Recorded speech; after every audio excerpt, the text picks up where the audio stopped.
یہی تجزیہ ہے کہ وہ فوج کے ہاتھوں میں کھیل رہے ہیں اور اپنی تحریک کے خلاف، اپنی سیاسی جماعت کے خلاف وہ آلۂ کار بن رہے ہیں۔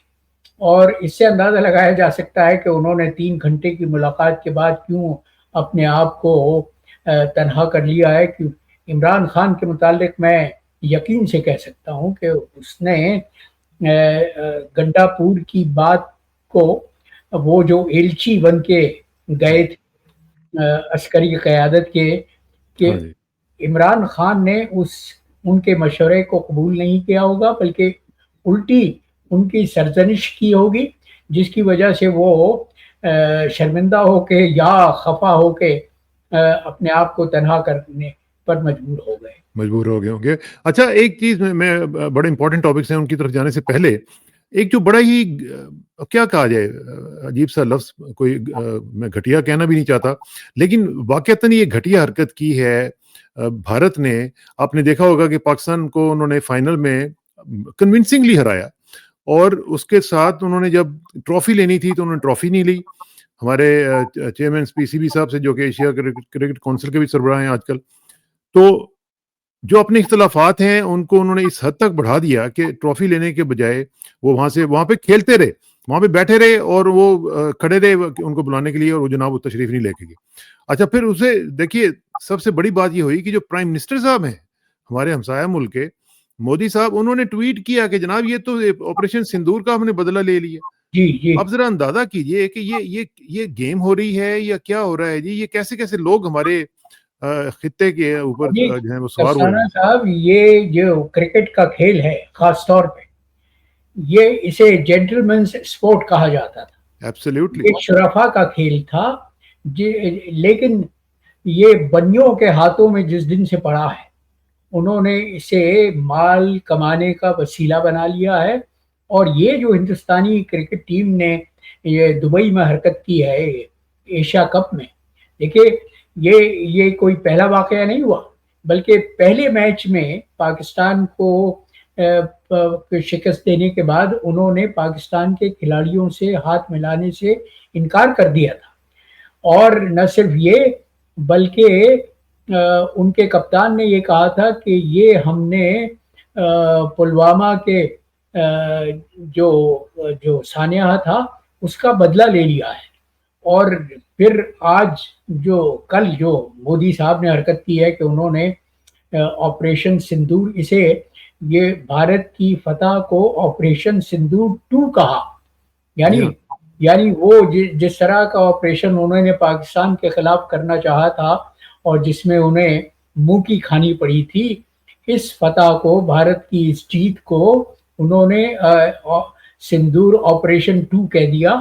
اور اس طرح سے انہوں نے نہ صرف اپنے کھلاڑیوں کے شرمناک رویے کی تائید کی، بلکہ یہ ثابت کر دیا کہ بھارت کا پوری انتظامیہ، بھارت سرکار اس رویے کے ساتھ ہے، اس کی پشت پناہی کر رہی ہے۔ بہت ہی بدنصیبی ہے۔ بلکہ یہ جو میں آپ کو ویژولز دکھا رہا ہوں، دیکھیں یہ سوریا کے ساتھ، سوریا ان کے ساتھ ہاتھ ملا رہا ہے یہاں پہ، پہلے جب شروع ہوا تھا ٹورنامنٹ جی تو محسن نقوی کے ساتھ وہ ہاتھ ملا رہا ہے، لیکن جی جب ختم ہوا ہے تو اب اوپر سے انسٹرکشنز آئی ہوں گی کہ بھئی آپ نے ہاتھ نہیں ملانا یا آپ نے ٹرافی نہیں لینی، تو وہاں جا کے تو وہ کھیلتے۔ یقیناً ہدایات موصول ہوئی ہوں گی کہ ہاں جی، تمہیں محسن نقوی سے ٹرافی نہیں لینی ہے۔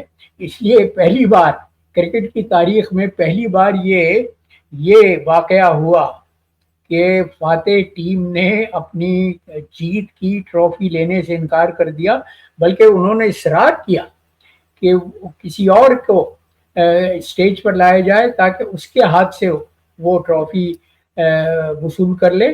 لیکن ظاہر ہے کہ اس وقت ایشین کرکٹ کے سربراہ ہمارے محسن نقوی صاحب ہیں، اگرچہ بڑے وہ افسوس کی بات۔ پاکستان کی کرکٹ کی تباہی کی ذمہ دار ہیں، اس لیے کہ انہوں نے جس طرح سے سیاست کو کھیل میں داخل کیا ہے۔ اور دیکھیں، مودی سرکار نے تو پوری طرح سے ثابت کر دیا کہ وہ کھیل کو سیاست سمجھتے ہیں، لیکن پاکستان میں بھی اندرون خانہ کرکٹ کے ساتھ جو زیادتی ہوئی ہے، بہت زیادہ۔